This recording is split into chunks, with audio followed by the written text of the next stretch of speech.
Oh, good morning. Hi, Dirk. How are Good morning, you? Edgar. Here we go. Now you're the one walking in, hey? You're looking fine. Yeah?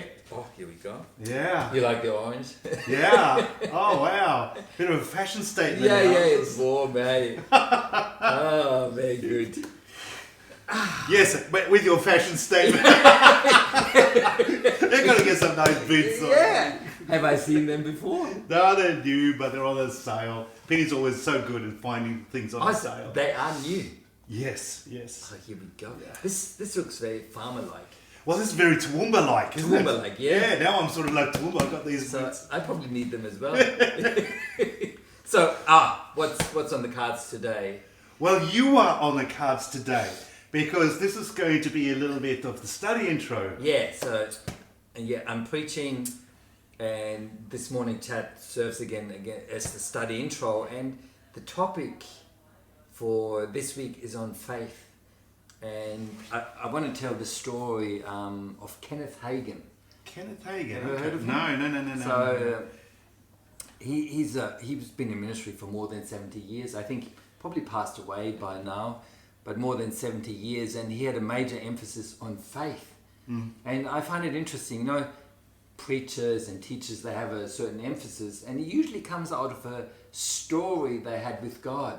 An encounter. Yeah. And God taught Kenneth Hagin lessons on faith when he was 15. Started early. So 15, and then, you know, for the next 16 months, just one lesson after another about faith. And it was a difficult journey, but by the end of it, he learned something about faith. And out of that, he ministered for the rest of his life. And so what happened, and maybe a Bible verse for us, because faith is really the most important thing. I mean, for God, what he values most in us is faith. I once heard that faith is the currency of heaven. It's Yeah, kind of like, you know, it's just like, you know, Hebrews 11 verse 6, and without faith, it is impossible to please God. Because anyone who comes to him must believe that he exists and that he rewards those who earnestly seek him. So without faith, it is impossible to please him. But when we have faith, God counts it to us as righteousness. Yes, there's plenty of that. You know, like, we believe in Jesus Christ and we're being saved. Yeah. And so Kenneth Hagin, get back to him, and because he learned a few surprising lessons about faith. You know, he's 15, he has a heart condition, all the doctors have given up on him, he dies. The spirit leaves his body. Right. And to his great surprise, his spirit is not going upward, it's going downward. And he actually gets darker and darker. He noticed a being next to him, guiding him. So he had a demonic entity that was guiding him, you know, to hell. There was the entrance of hell. He saw the fire. He saw the orb. He says, you know, words can't describe what he's seeing, but that was the entrance of hell. And he knew one step further, he's in there. Oh, my.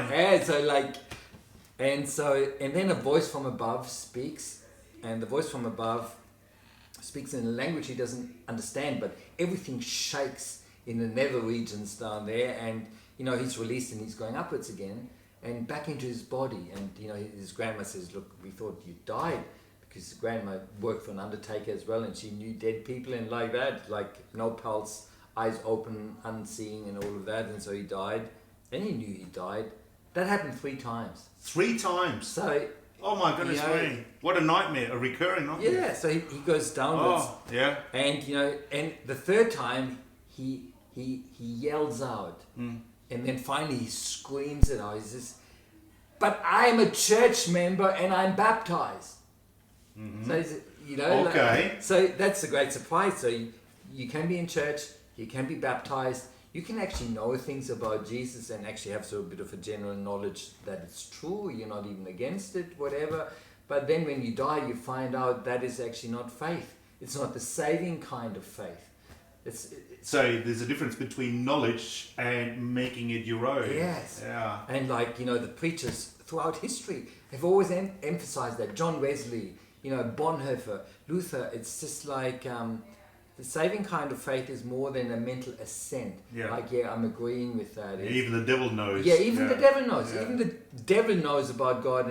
But, it's actually a heart response to God. Yeah. And so maybe that is one thing to maybe talk about. So he learns that because this third time he comes up, he starts praying from the heart, gives his heart to Jesus Christ. So, and that was the encounter then. That was the transformation. When he finally cried out to God from the heart, Lord, Jesus, you don't want to go downwards again. And then, he prays in his spirit, and when the spirit is back in his body, then, he's coming out of his mouth. So is that when he came back? And he came back speaking in tongues, basically. No, praying in English. Praying in English. Crying out to, giving his heart to Jesus. And so, from then on, he wasn't afraid of dying anymore. He had joy. He knew he was saved and all of that, but, he was still bedridden and paralyzed and in a really bad way. And then a journey of getting into the kind of faith that works healing. God taught him that. According to the Bible, and God gives a promise, you can trust him and you can believe him with a certain kind of strength, and then you actually receive what he's promised. So he wasn't just making faith personal, now he's applying personal faith to his situation, his healing. Is that what he was doing? No, well, there's a promise of salvation. You believe him and you're saved. But then there are other promises in the Bible, like, he will never leave us or forsake us. He will provide for us. There are plenty of Bible passages on healing. And, when God speaks, there was an instance where through a Bible verse, God clearly spoke to him that he could be healed if he exercises faith for it. So I think it was very specific, God giving him a promise. I want to heal you. Believe it.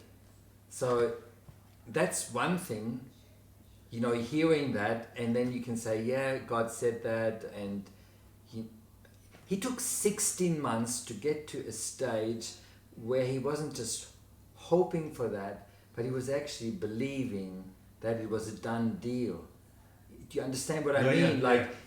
We can have faith for things, and I can have faith. I don't know. I've probably had words now that the church is going to be okay.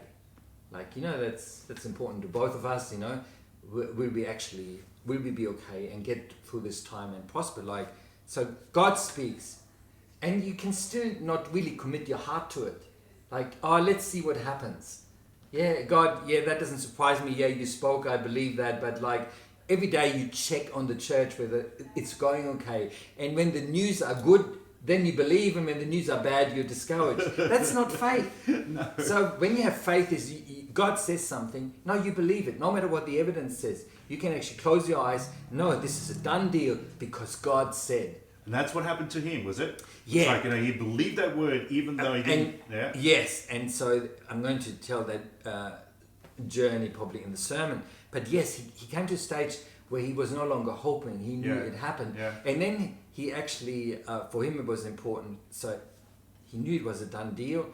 And in the Bible, very often prophecies, as you know, they're given about the future, but they talk about as if the things had already happened. That's right. So in the past tense. So the prophets knew when God speaks, it's done. Yeah. And so he got that into his system, and then finally God challenged him. If you believe that, then you act on it.